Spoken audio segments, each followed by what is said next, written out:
tarde, meus amigos. É com uma grande alegria que nós nos encontramos aqui novamente com esse amigo tão querido da AME Planalto, Fernando Souza, que é presidente da AME Cariri, lá em Juazeiro do Norte, é neuropediatra e é dirigente da Casa Espírita Nosso Lar, lá em Juazeiro.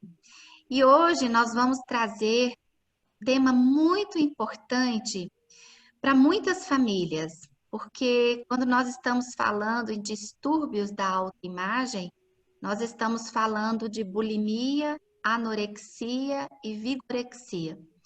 E a gente sabe o quanto que muitas dessas patologias, ou para não falar quase todas, trazem um certo transtorno, uma certa dificuldade para muitas famílias entenderem do que se trata, de como conduzir, de como buscar ajuda, de como tratar, mas principalmente de como levar o conforto, né, e o esclarecimento para as criaturas que estão passando por esse distúrbio da autoimagem. Então, Fernanda, é com muita alegria que a gente recebe você, você que já é cativo aqui da AME Planalto no Momento Família, e a gente fica muito feliz por te receber, viu? Nós é que Seja bem-vindo. agradecemos, né, o convite, né? Eu acho que essa é a terceira vez que nós estamos compartilhando aprendizados e trazendo para as famílias uma nova visão. Estando o movimento espírita brasileiro e o mundo no Setembro Amarelo, a gente também quer lembrar as famílias que a anorexia, a bulimia e a vigorexia são causas de suicídio e que a doutrina vai abordar isso muito bem.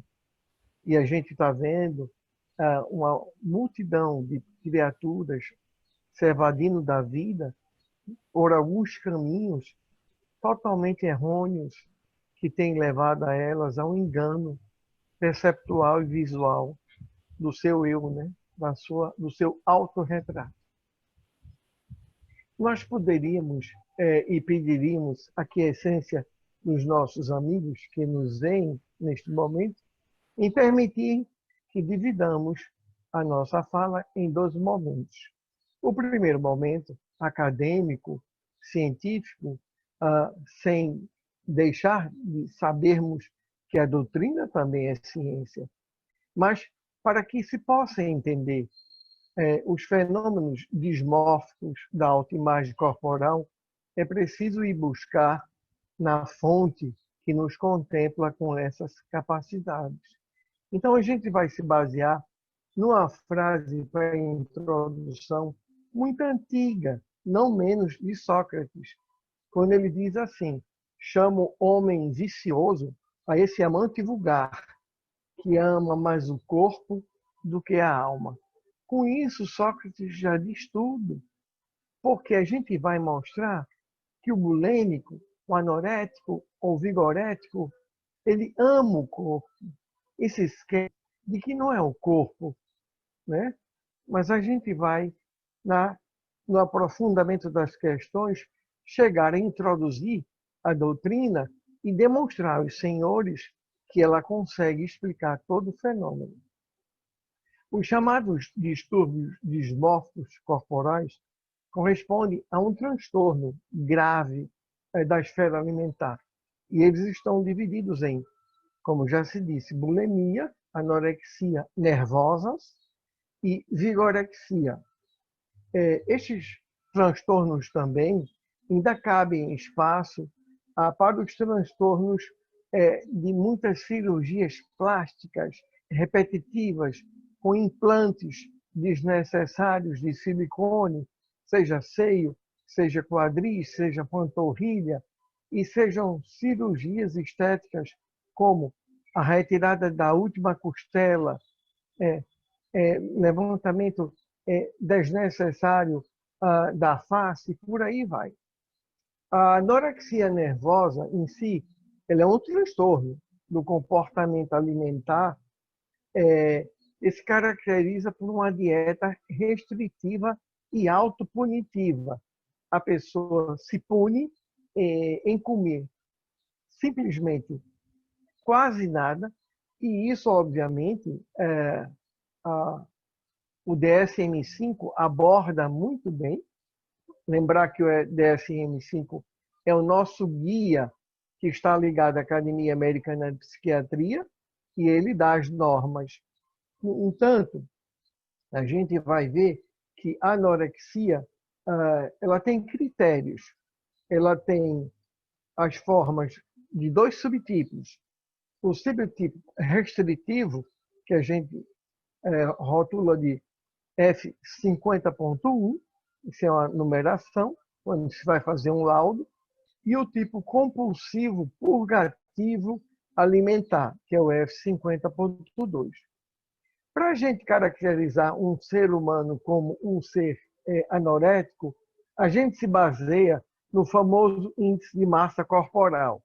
E aí a gente vai dividir a anorexia em leve, quando o índice de massa corporal é igual a 17,99 quilogramas por metro quadrado de superfície, moderada, quando o IMC vai de 16 a 16,99 quilogramas por metro quadrado de superfície corporal, grave, quando ela vai de 15 a 15,99 por metro quadrado de superfície corporal, e extrema, quando está abaixo de 15. Preenche ainda esses critérios dois aspectos, que são chamados de aspectos clínicos e aspectos laboratoriais. Por quê? Porque pessoas anoréticas no nível grave a extrema, segundo autores que estudam isso, como o Pretzel, o Brandanite, e cito outros autores que fazem parte do chamado Red Book Psychiatry, que é o livro vermelho americano da psiquiatria, esses pacientes precisam urgentemente de uma internação em UTI, porque eles estão tão graves que normalmente eles vêm a óbito. Onde a gente viu casos de desfecho desfavoráveis foi nas chamadas modelo. A outra coisa interessante é que se saiba que a anorexia nervosa ela é mais comum em mulheres, que vai de 14 a 35 anos, numa relação de 8 a 10 mulheres para cada um homem. Então, a anorexia é uma patologia exclusivamente feminina. A anorexia nervosa, ela é, hoje em dia, um quadro psiquiátrico grave, urgente, em que toda a família deve ser mobilizada. Quando se estuda a família desses pacientes, se vai ver, segundo esse autor, que é o Pratt, ele disse que são mulheres brancas, de renda média e alta, ou média alta a alta, sendo frequentemente mais comum em países industrializados. E quando se estuda a dinâmica dessas famílias, foi o Cordaz que fez um estudo muito bem feito, se vê que essas famílias não têm limite entre os seus membros. Cada um vive por si, certo? Pai, mãe, etc. e tal. Os pais são muito bem financeiramente, normalmente são empresários, às vezes ambos, e os filhos, eles normalmente, os filhos acham-se que já são adultos, né? Essa forma de ver a anorexia já nos demonstra que o problema anorético está onde? Está na família. E esse a fundamentação que a doutrina nos traz. Quando a gente vai ver a bulimia é também considerada uma síndrome psiquiátrica que caracteriza-se por ataques de hiperfagia, uma vontade absurda de comer, mas se segue depois um profundo sentimento de autoculpa e se produz o autovômito, ou então se usa purgativos laxantes para botar toda aquela alimentação para fora. É como se fosse uma autopunição, né? Também pelos critérios do DSM-5, que saiu nos Estados Unidos em 2013, em maio, o bulêmico ele está dividido em leve, quando o paciente tem de 1 a 3 episódios de vômitos pós-alimentar por semana. Moderada, de 4 a 7 episódios. Grave, olhe bem, de 8 a 13 episódios de vômitos por semana. E extrema, acima de 14 episódios de vômitos por semana. Nós vemos que o quadro dismórfico da autoimagem, a bulimia nervosa, ela é uma condição tão quanto a anorexia grave, urgente, porque o paciente vai se esfoliando, perdendo eletrólitos e, obviamente, os vômitos que ele faz, obviamente, ele entrar em alcalose, que é o seu sangue todinho baixar, no caso, subir, perdão, o pH do sangue. E o risco que ele tem é exatamente pela perda de eletrólitos, que são principalmente cálcio, levar a arritmias irreversíveis. E o paciente vem, às vezes, a morrer de parada cardíaca, né? Já a vigorexia é um fenômeno exclusivamente... Lembrar que a bulimia também é exclusiva de mulheres. Não é muito comum em homem de forma nenhuma. A relação é quase a mesma nesse estudo. Mas a vigorexia ela é mais comum em homens. Ela se dá pela necessidade de eu transformar o meu corpo em algo que chame a atenção aos espectadores. E, principalmente, quanto mais em homens que sofreram processos de bullying na escola, com apelidos que provocaram profunda inquietação e que se caracterizam por apelidos de magricela, palito, Popeye, magrinho, né? Sem ser aqueles braços.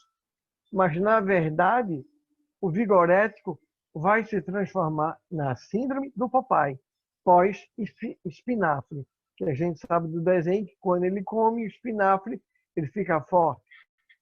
E interessante é saber que a vigorexia não é detectada tão rápido como a anorexia e a bulimia, porque o vigorético ele precisa ir à academia. E na academia, certo?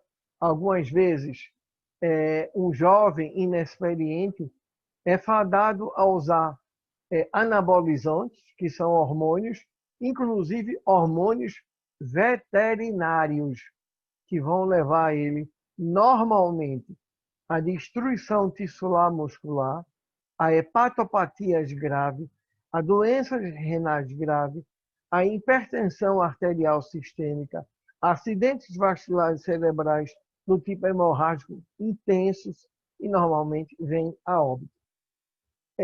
Diante de tais fatos, se perguntaria, nós estamos diante de atores que protagonizam todo esse processo. Esses atores, normalmente, são seres humanos. E a gente se pergunta, e o que é o ser humano? Na fundamentação que nós vamos entrar agora da doutrina. O ser humano é uma alma. Mas o que é a alma? A alma, segundo Allan Kardec e a doutrina dos espíritos superiores, é um ser encarnado. Como um espírito, é um ser criado pelo Criador incriado, imortal e revestido temporariamente de massa densa e que tem a função precípua de se melhorar moralmente. Através das relações que nós chamamos metassistêmicas, o espírito sofre influências nos seus pensares, nos seus desejos, nas suas elucubrações. E essas influências vêm de outros seres que nos cercam do mundo espiritual, ao qual Allan Kardec deixou tão bem isso em O Livro dos Médiuns e Obras Póstumas. Mesmo que o ser humano não tenha percepção extrafísica, o ser humano é um instrumento de intercâmbio desses processos obsessivos. Não se concretizam, na verdade, esses processos da noite para o dia, mas esses processos podem provocar a pessoa alterações muito sérias. Então, o que a criatura precisa entender? Nós somos seres espirituais, fadados a um processo chamado reencarnação. Reencarnação, essa hoje aceita academicamente como uma lei biológica e que a ciência há muito tempo chamou de palingenesia. Nós vivemos cercados por uma multidão de olhos, de percepções, que ainda não temos essa capacidade, a não ser que sejamos pessoas que tenham clarividência, mas se a maioria não tem. E pelo fato de não ter, a criatura humana se põe, obviamente, de manifesto, né? E sofre influência dessas ações e nem sabe. Por isso, a benfeitora espiritual Joana de Ângeles, na sua última obra, Vidas Vazias, nos diz: os anoréticos, os vigoréticos, são pessoas perturbadas na sintonia espiritual, com espíritos odientos e perversos, que convidam esses jovens a suicídios espetaculares e depois os leva a síndromes devastadoras, a comportamentos absurdos que realmente perdem o sentido da existência da vida. Em verdade, trata-se de personalidades frágeis, em que não tiveram base de sustentação afetiva por uma família que achou que talvez ter é mais importante do que ser.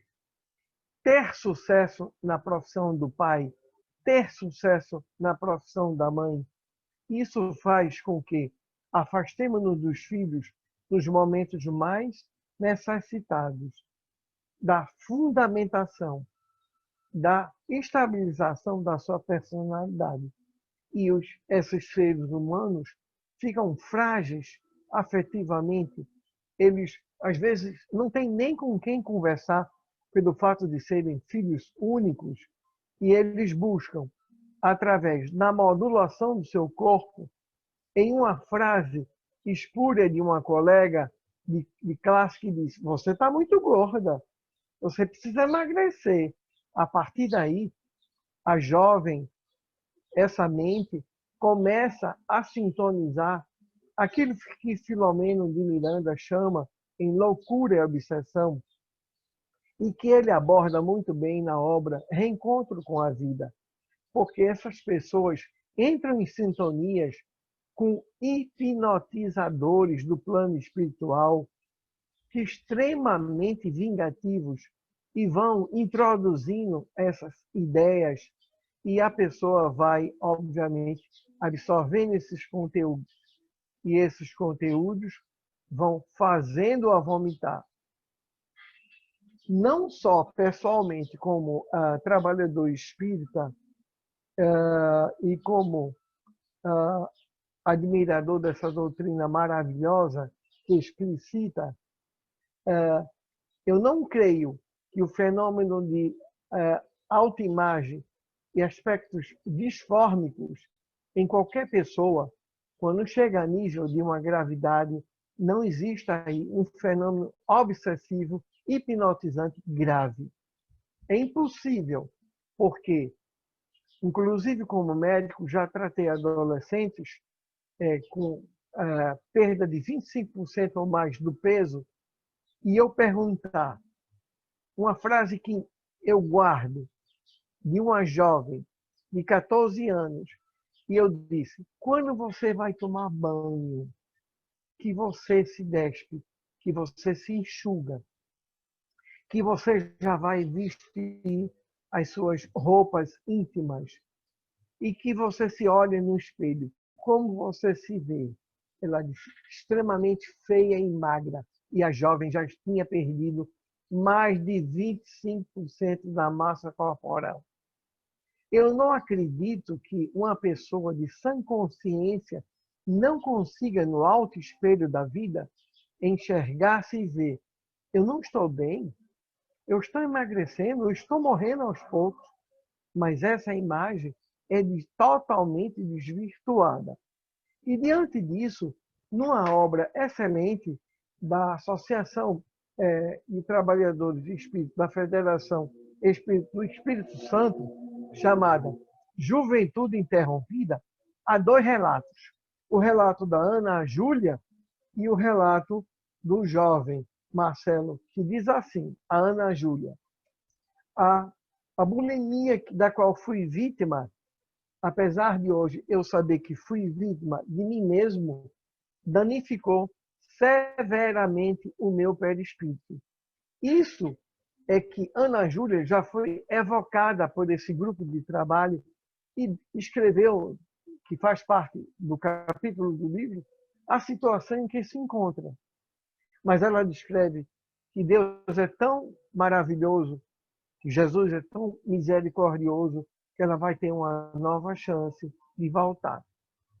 Mas, da mesma forma, o jovem vigorético que diz: a musculatura do meu braço ficou totalmente destruída. Os músculos caíram e meu braço ficou deformado, a ponto de romper a pele que envolvia o meu peito. Meu abdômen está cheio de lesões, como realmente fosse explodir, e realmente explodiu.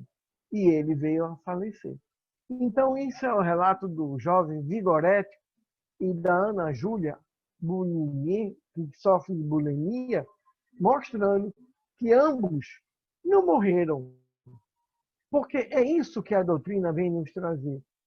A decepção de quem faz um fenômeno desse, que por isso eu acredito que estão sob a ação vampirizante de espíritos hipnotizadores, como diz Filomeno de Miranda, e que, quando voltam ao plano espiritual, aí realmente sabem de tudo que fizeram. Então, esses dois relatos mostram a todos nós a situação em que esses jovens chegam no plano. E uma frase que eu tenho citado nas nossas gravações é o remorso. E como diz Joana, nesse último livro dela, o remorso é o pássaro preto da nossa consciência. E descreve Bezerra de Menezes: se há remorso, tem culpa. Se tem culpa, tem crime.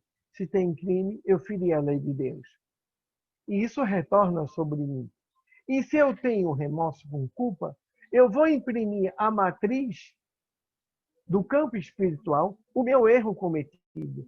E meu corpo nascerá com as deformações que eu produzi. Porque, como diz o Evangelho, o ser humano adoece aonde pecou. Né? Portanto, continua a benfeitora.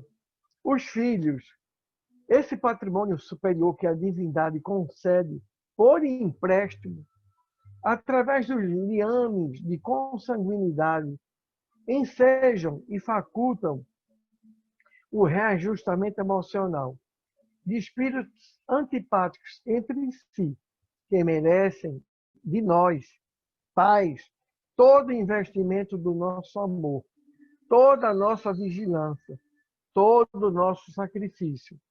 Os deveres dos pais em relação aos filhos, diz a benfeitora, está íncito nas suas consciências, porque aí está a lei de Deus. Então, a gente vê que nessa abordagem a gente consegue demonstrar de forma consentânea de que realmente o problema da vigorexia, da bulimia e da anorexia, também dita de nervosas, ela tem uma fundamentação. A fundamentação naquilo que Jung veio chamar de interessante em sua obra. Aquilo que não és, submete. E aquilo que és, nega-te. E é realmente isso que acontece. O anorético, o vigorético e o bulêmico, ele se submete a algo que ele não é. A perda de peso, ao sofrimento, aos abalos orgânicos, e o vigorético da mesma forma. Portanto, diante dessa fundamentação, a gente vai encontrar em Joana também, na obra Momentos de Saúde e Momentos de Consciência, uma frase tão bonita. Resguarda-te na tua família e na prece, pois ambos são o que tens de melhor para o teu desenvolvimento físico, psíquico e emocional. Pois através de ambas conseguirás afastar as mentes sombrias que casualmente te interponham no teu caminho glorioso em direção a Deus.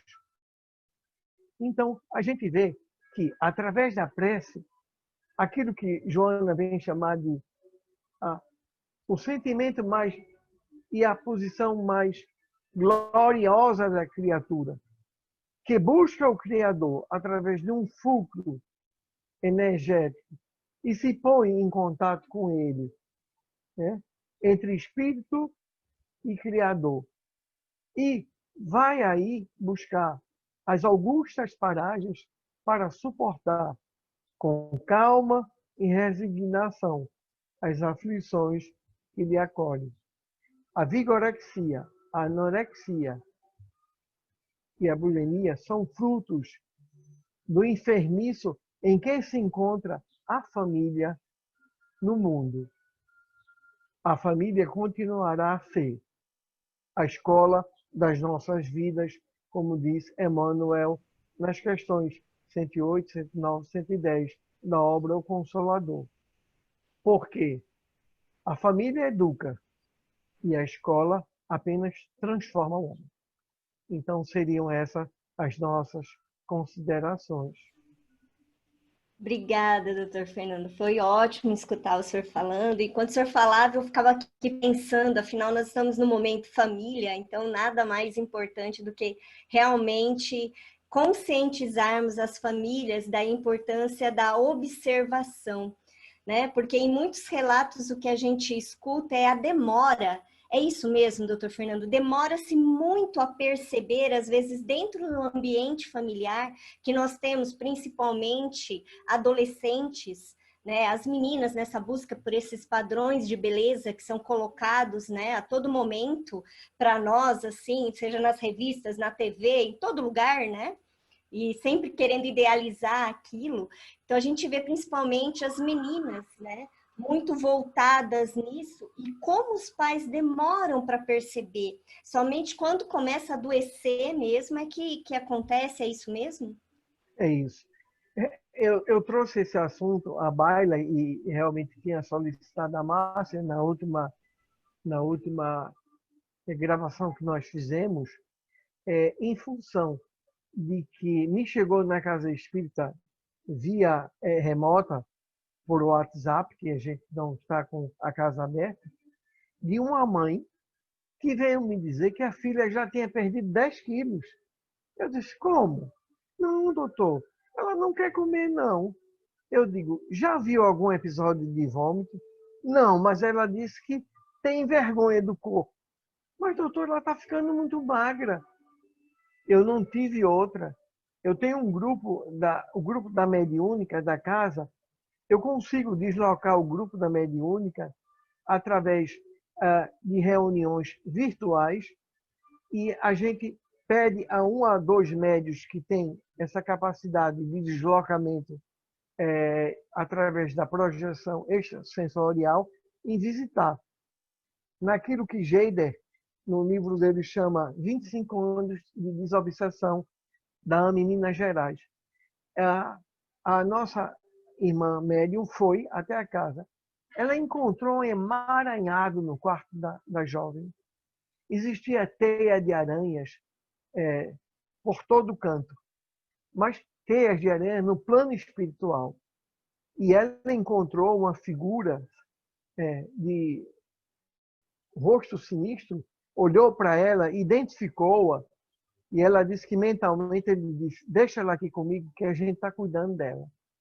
E nós começamos a pedir à mãe para fazer evangelho lar, água fluídica, passe à distância, e depois de 15 dias a jovem voltou a se alimentar e disse à mãe: eu não sei o que eu tinha, eu não tinha vontade de me alimentar. E eu pergunto: qual é o nome que se dá a isso dentro da doutrina espírita? Obsessão, hipnotização, certo? Obscurecimento da autoimagem de um jovem, mas ali há um espírito e não me cabe nem julgar ao algoz, nem ela como um réu. O que nos cabe é levar a ambos o evangelho redivivo de Jesus, através do perdão, como diz Filomeno, a única forma de romper os grilhões que nos prendem. Então, realmente, eu não acredito que não exista, nem todos esses casos, Márcia, obsessão. É importante, Fernanda, a gente comentar sobre isso, porque na minha experiência profissional, já de 27 anos, né, a gente tem visto, eu acompanhei 3 casos na residência médica em que as crianças, as adolescentes eram internadas, sondadas, né, porque elas estavam caquéticas, né? Então, na realidade, aquela magreza extrema, aquela face de sofrimento, né?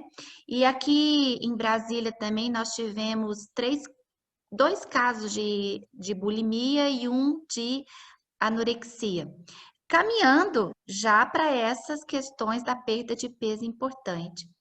Mas o que a Suzeli falou é muito interessante. Eu queria reafirmar aqui para a gente falar sobre a questão das relações parentais, né?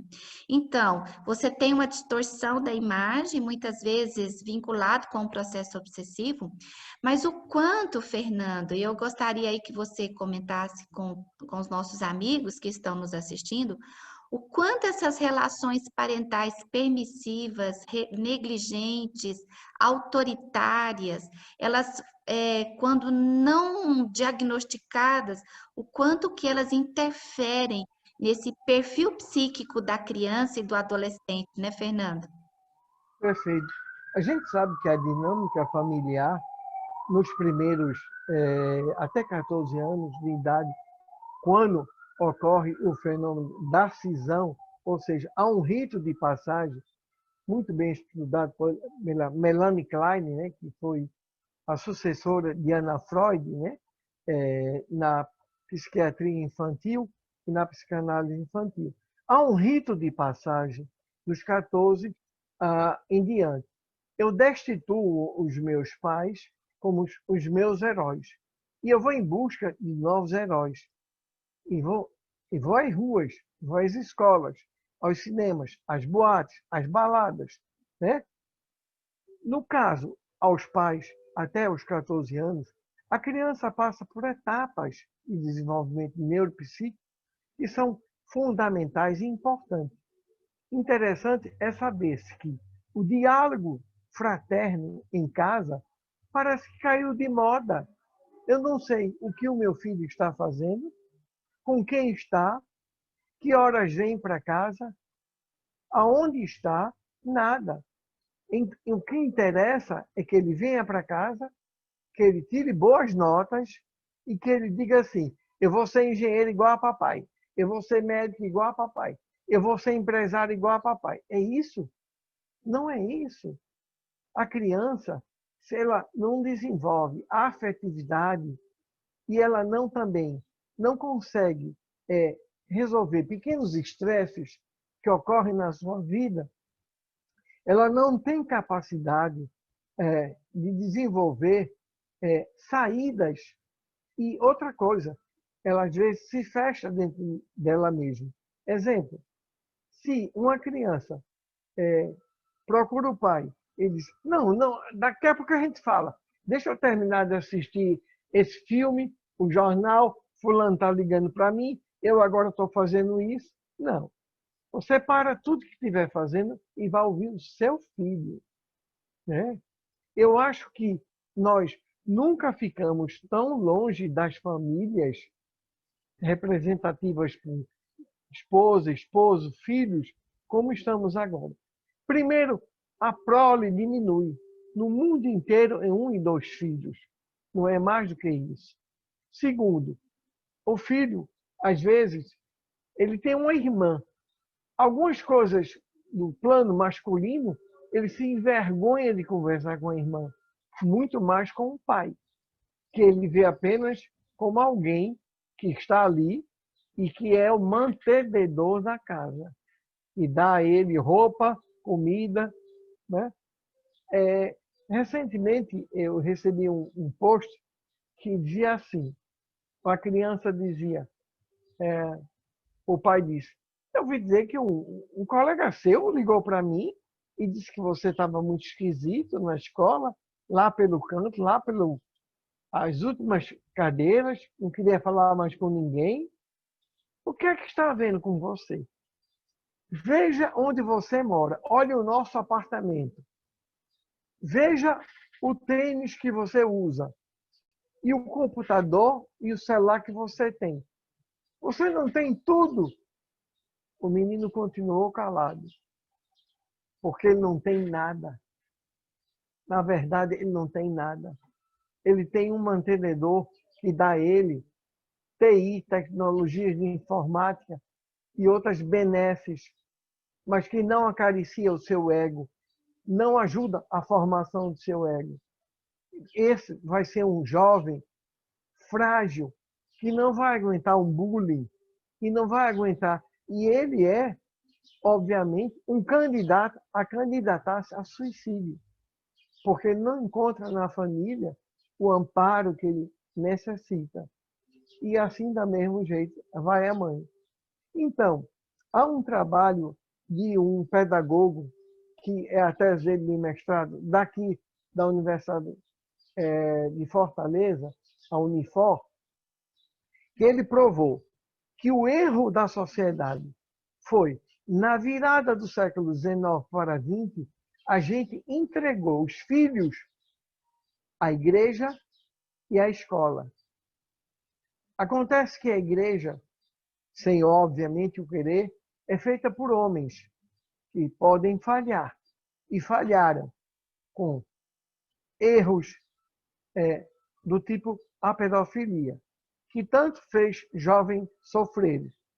E a escola erra porque instrui, e o pai achava que a escola educava.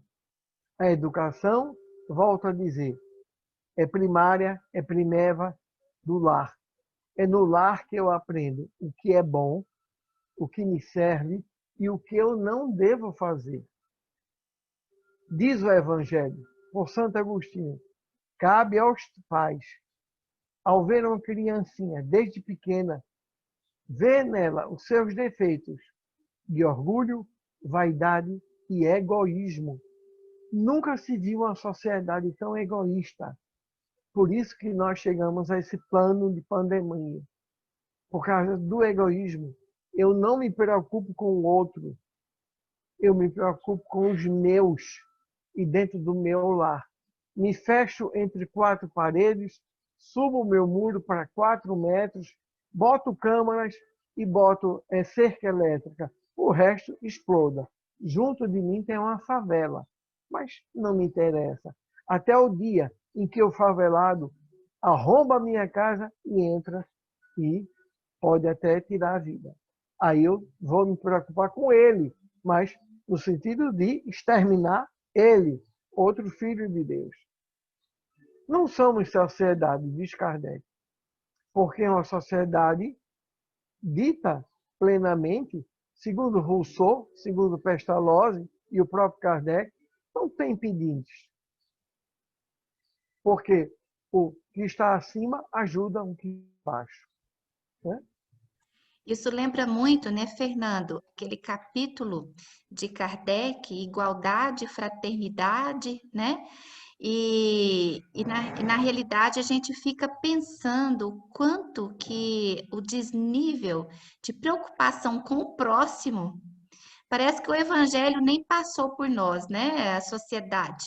Então, se a gente for classificar ou fazer essa observação, o quanto os pais, né? E aí a gente tem a oportunidade de conversar isso no consultório com as mães e com os pais que vão, o quanto nós estamos falhando, né? Enquanto paternidade e maternidade responsável, né?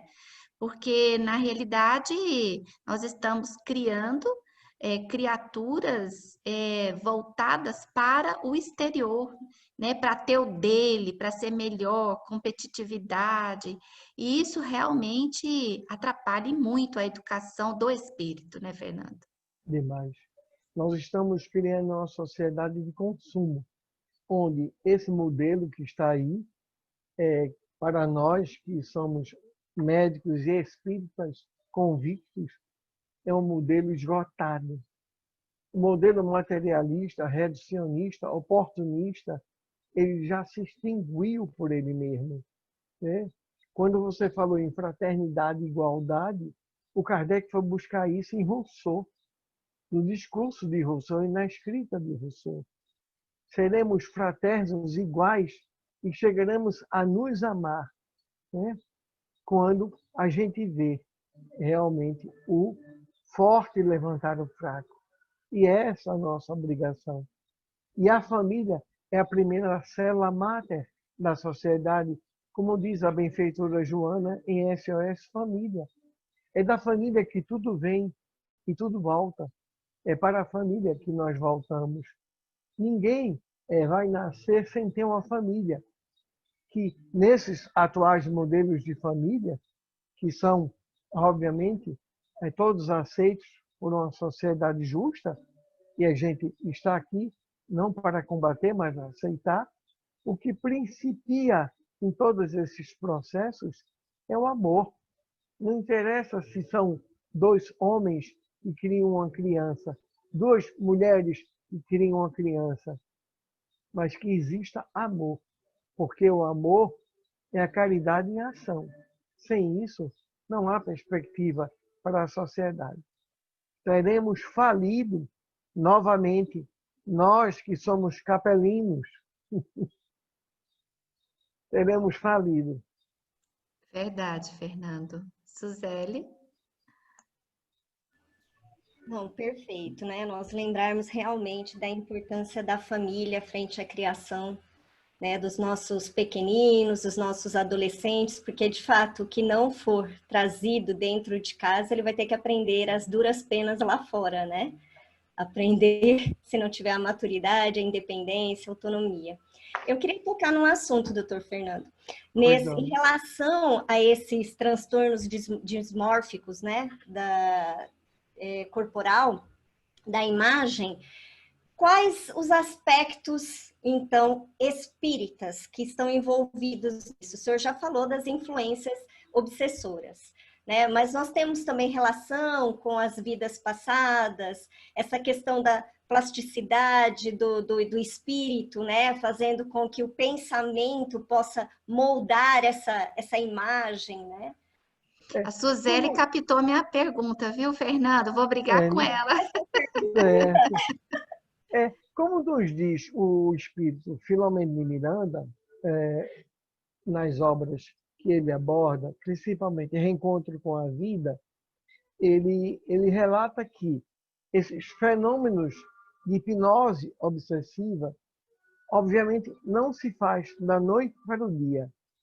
Primeiro, o pretenso obsessor vê a fragilidade desse jovem, dessa jovem, e emite um sinal. Esse sinal, o jovem nem sabe que está captando, que seria o seguinte: você está muito gorda, pelo amor de Deus, olha você como está, fica de frente para o espelho, vê a tua autoimagem deformada, trate de perder peso. A partir daí, cria-se, se encontra nesse campo espiritual a fragilidade, que não deveria, o receptáculo para a introdução dos chamados plugs, aos quais Filomeno descreve. Esses plugs são colocados em áreas manifestas endocrinológicas, a região do trato hipotálamo hipofisário, e começam a inibir o sistema límbico de saciamento. O indivíduo não come umas 2 folhas de alface e um copo d'água, estou cheio. Estou cheio, mamãe, não dá mais não. Era isso que a mocinha dizia à mãe. Você não comeu nada, alface não é alimento que dê, não tem aspecto nutritivo. Não, estou cheio. Outra coisa, minha mãe, esse é o meu regime. Me respeite. Olha aí bem, tá vendo? Me respeite. Eu respeito a senhora me respeita. E a criança morrendo. Então, esse fenômeno obsessivo é um fenômeno profundamente inconsciente ao jovem, inconsciente à família, que, como Suzeli veio a falar, só vai ser descoberto quando se nota que as roupas estão caindo, que a criança está adoecendo, a pele vai ficando, que a gente chama de pele pelagrosa, porque perde vitaminas, sais minerais e começa a descamar, o cabelo a cair, aí se nota que há algo de errado. E aí dará muito trabalho, porque o nível de obsessão já se faz por manieto, é uma das técnicas que eles utilizam, manietar, transformar em marionetes. E da onde eles estão? Através dos plugs, eles conseguirem. O que se vai fazer é internar, tentar retroalimentar essa pessoa através de alimentação integral total, dar um aporte calórico, mas às vezes não se consegue. É o íntimo, a alma, o espírito dessa pessoa não quer mais lutar a favor da vida e deixa-se morrer de forma triste, minguando, como uma planta que não recebe água. Mas é um processo obsessivo. Isso, e a gente vê, né, Fernando, o quanto que para nós que temos o conhecimento doutrinário já é muito difícil a gente se convencer de que realmente as coisas estão acontecendo desta forma, mas principalmente para aqueles pais que não estão ligados com espiritualidade, com religiosidade, para eles é uma coisa realmente vinda de um processo de loucura, né? Como a gente já escutou muitas vezes esses pais comentarem, né? Que não conseguem entender da onde saiu isso, que a criança, o adolescente tinha tudo e realmente como que aconteceu isso, né? Mas uma coisa que eu gostaria de questionar com você, talvez seja para a gente mais pensar do que para você me dar uma resposta, porque esses fenômenos, eles estão acontecendo, né? E muito deles motivado por conta de um processo obsessivo. Mas será, Fernanda, não sei se você já parou para pensar sobre isso. Será que esses casos de anorexia, bulimia, vigorexia, que são, digamos assim, transtornos psíquicos, né, do distúrbio de autoimagem, será que isso já aconteceu no passado para esse espírito e ele está rememorando, revivendo tudo isso para ver se consegue superar essa dificuldade? Você pensa que isso pode ter possibilidade, Fernando? Pode sim. o próprio Filomeno fala sobre isso. A gente tem que entender que a gente tem a auto-obsessão, certo? Que pode necessariamente se transformar em hetero-obsessão. Porque, pela lei de afinidade e sintonia, eu atraio para mim os meus afins. Mas antes do processo, eu comecei uma auto-obsessão, infligindo ao meu corpo a duras penas de que tenho que emagrecer, porque estou me achando feio assim. Então, ele começa assim, mas depois vira uma auto-obsessão. Como o espírito é um ser imortal e que vem deflagrando de processos dolorosos através de reencarnações também dolorosas, se ele foi um auto-suicida através desse processo, e esse processo gera a ele um sentimento de culpa, como diz Givone, através de Bezerra de Menezes, em Recordações da Mediunidade, esse fenômeno pode voltar. E ele volta estuante, mais forte, e normalmente leva novamente ao auto-suicídio, como aconteceu com a criança Segismundo na obra Missionário da Luz, se eu não me engano. Então, pode sim acontecer. É um fenômeno intrínseco à alma humana, porque o que como você, como profissional, eu também já atendi vários casos, e eu ficar de frente para a jovem e fazer aquela pergunta e ela dizer, não, eu estou gorda. Mas, veja bem, antes de começar a pandemia, havia uma jovem que era um misto de anorexia nervosa e um quadro também de querer o autossuicídio, a extinção da vida. Não pela anorexia. Estava com vontade de subir num prédio daqui da cidade, pular, etc. e tal. Então, era um fenômeno misto. Naquela ocasião, quando ela foi ao consultório, eu fiz uma pergunta. Essa pergunta vai deixar os nossos amigos que nos assistem nesse momento espantados, principalmente os ligados ao movimento espírita. Eu perguntei à jovem na saída do consultório, você tem orado ou rezado? Ela disse, não, nunca faço isso. E eu digo, você conversa com Jesus? Ela disse, que Jesus? Eu não conheço Jesus? Ela me disse tudo. Ela não ora, ela não conhece Jesus.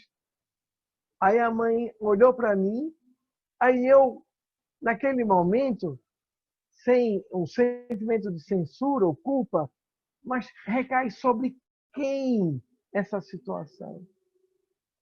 Eu digo, a senhora nunca rezou com sua filha? Não. Ela sempre, boa noite, vou dormir. E a senhora não acompanhava? A senhora não dá a bênção da sua filha? Não, não. E, bem, o senhor, o que é que o senhor... Aí, eu vou explicar sobre a bênção, a importância. Então, uma família dessa, ela fugiu do escopo de educar moralmente, para transformar um ser que a ela lhe foi dado, por empréstimo compulsório, o que fizestes dos filhos que eu te dei? Jogasse os meus talentos fora? E depois vem reclamar. Por isso que os consultórios são cheios. A gente que faz saúde mental infantil é cheio, mas é cheio de problemas de ordem familiar, quando não precisava estar em consultório. Nunca usamos antidepressivo em criança a toneladas, que só faz enriquecer a indústria farmacêutica para tentar limitar processos obsessivos, auto ou heteroobsessivos, e dar um pouco de paz à consciência dessas crianças. São antidepressivos tricíclicos ou os mais novos inibidores de recaptação de serotonina e por aí vai. É um absurdo, estabilizador de humor. E nunca os consultórios do pessoal da psicologia infantil esteve tão abarrotados. Eu trabalho com uma no consultório e sei como é. Né? Fernando, é só a gente complementar essa parte, né? Você está falando aí dos tratamentos, né? Eu acredito que o nível de ansiedade desses adolescentes realmente eles são muito altos, né? Fora da pressão familiar para se saber por quê e para se sair dessa situação, porque isso incomoda e muito as famílias, né? Eu vejo na minha prática que quando chega uma mãe com uma possibilidade de anorexia ou de bulimia inicialmente, ela já chega falando assim, só precisa resolver porque eu não aguento mais, né? E fica aquela coisa em cima do adolescente e você vê que claramente falta diálogo familiar, né, Fernando? Então, se a gente for pensar numa família espírita, quando nós estamos observando, mas também fazendo extrapolamento para as famílias de outras religiões, o que a gente pode instituir de tratamento além do que é prescrito pelos colegas da psiquiatria e da neuropediatria, assim como você?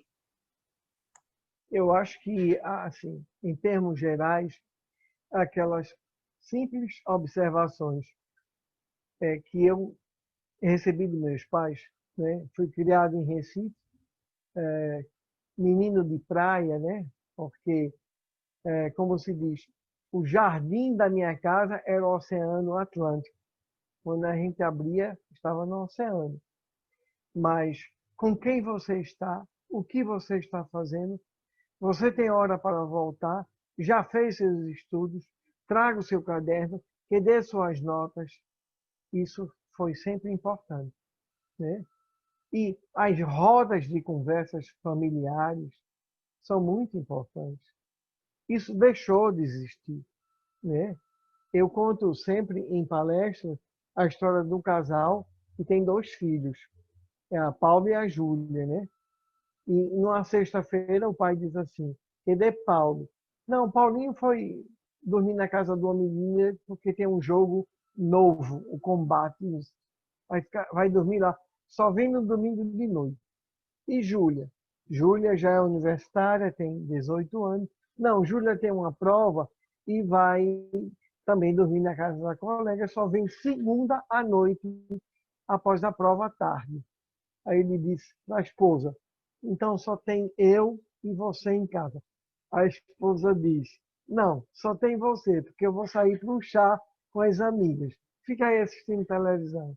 Então, essa é a família brasileira, é a família universal. Muito bom, doutor Fernando. Acho que a gente conseguiu fazer pelo menos um alerta aqui para que as famílias que estão nos assistindo possam voltar mesmo, repensar mesmo como está sendo esse relacionamento familiar dentro de casa, a questão também da observação, né? O quanto é importante. Mas eu gostaria também que o senhor fizesse para nós as considerações finais para que a gente possa encerrar o nosso bate-papo, agradecendo de coração mais uma vez a presença do senhor aqui no nosso Momento Família.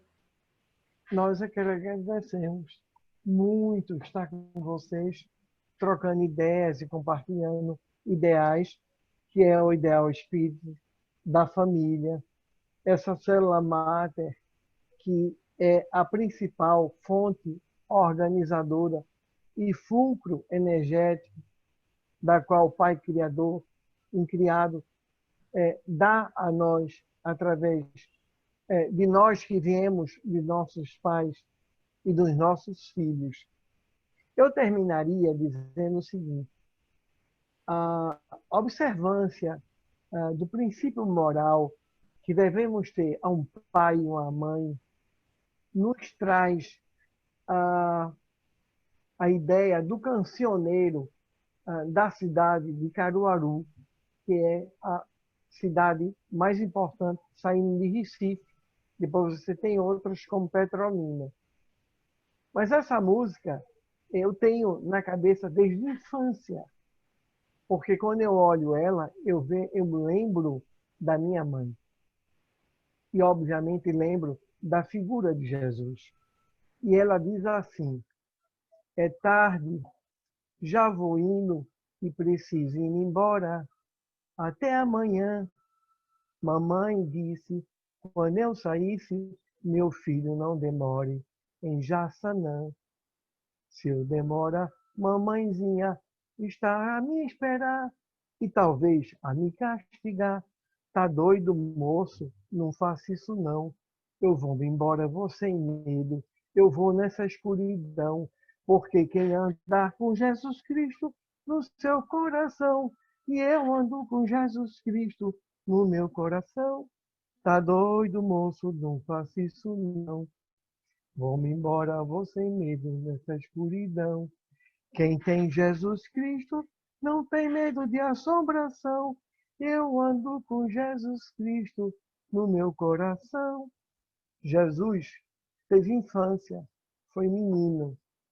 Jesus se representa ao aquele que olha o homem pleno, o amor perfeito, aquele que deu-se em vida para demonstrar.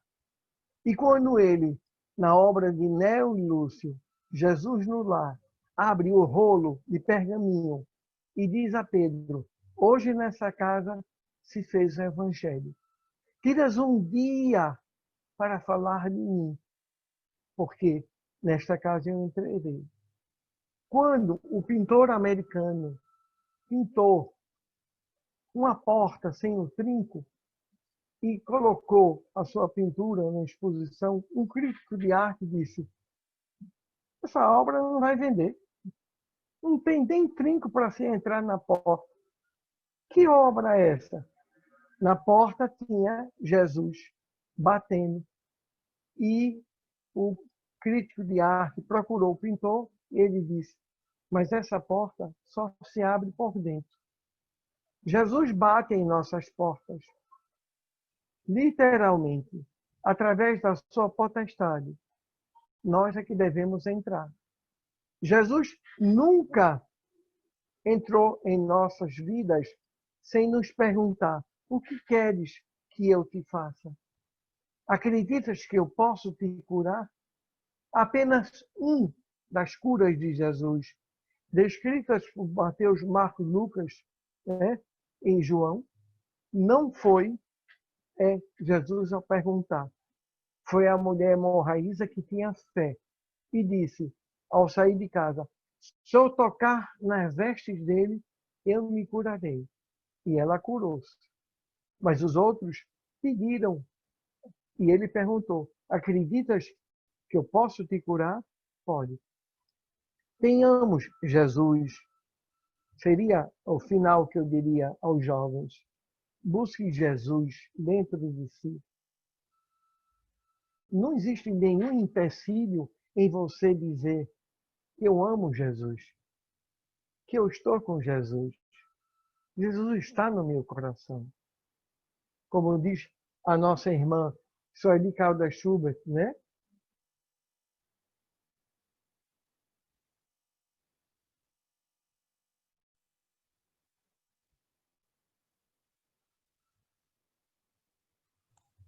Pode continuar, Fernando. Está ouvindo, né? Sim. Como nos diz Sueli Caldas Schubert, né? Ela diz a seguinte frase: precisamos falar de Jesus aos jovens, para que os jovens falem de Jesus no amanhã e trabalhem para Jesus e ensinem as outras crianças a Jesus. Então, o que nós precisamos é realmente isso, é ter essa ideia de que Jesus continua a ser os nossos guias. Muito bom, meus amigos. Esse é o Fernando que eu gostaria de apresentar para vocês, para aqueles que conhecem já essa candura de pessoa, né? E que traz para a gente tanto ensinamento. Já tem conosco aqui no Momento Família a mediunidade na infância, depois ele falou sobre o autismo e hoje nós estamos falando sobre distúrbios da imagem, né? Então, a gente agradece muito, Fernanda, a sua participação sempre. Mas você não se acomode, não, ainda tem mais pela frente que a gente vai conversar ainda, né? O assunto é vasto e quando a gente fala de família, aí que aumenta mesmo as possibilidades dos vários questionamentos. Então, a gente só tem a te agradecer pela presença, um beijo no coração muito grande e que nós possamos aí continuar nessa caminhada, né? Não, Suzele? A Suzele vai aproveitar e já vai dar a dica do nosso Momento Família para os que nos acompanham. Nossos sinceros agradecimentos, o convite já fica para uma uma nova entrevista, sempre ficamos muito felizes com a presença do Senhor aqui conosco. Será um prazer, Suzane. Agradecer também aos nossos amigos que estão sempre nos acompanhando, o nosso Momento Família, né? Pedir que se inscrevam no canal da AME Planalto, que cliquem lá nas notificações, ativem lá o sininho para poder estar recebendo sempre as nossas novas postagens, curta bastante, compartilhe, porque o objetivo nosso é realmente esse, atingir o maior número de famílias e que possa principalmente atingir aqueles que estão passando por esses processos e que necessitam realmente estar escutando, refletindo, recebendo esse conhecimento. Isso aí, pessoal. Um abraço, fiquem com Deus e até uma próxima. Obrigada, Fernando. Agradeço eu. Um grande abraço a você, a Arismaia, a Suzeli e um feliz final de semana. Obrigada, Fernando. Fique com Deus. Um abraço, pessoal. Até a próxima.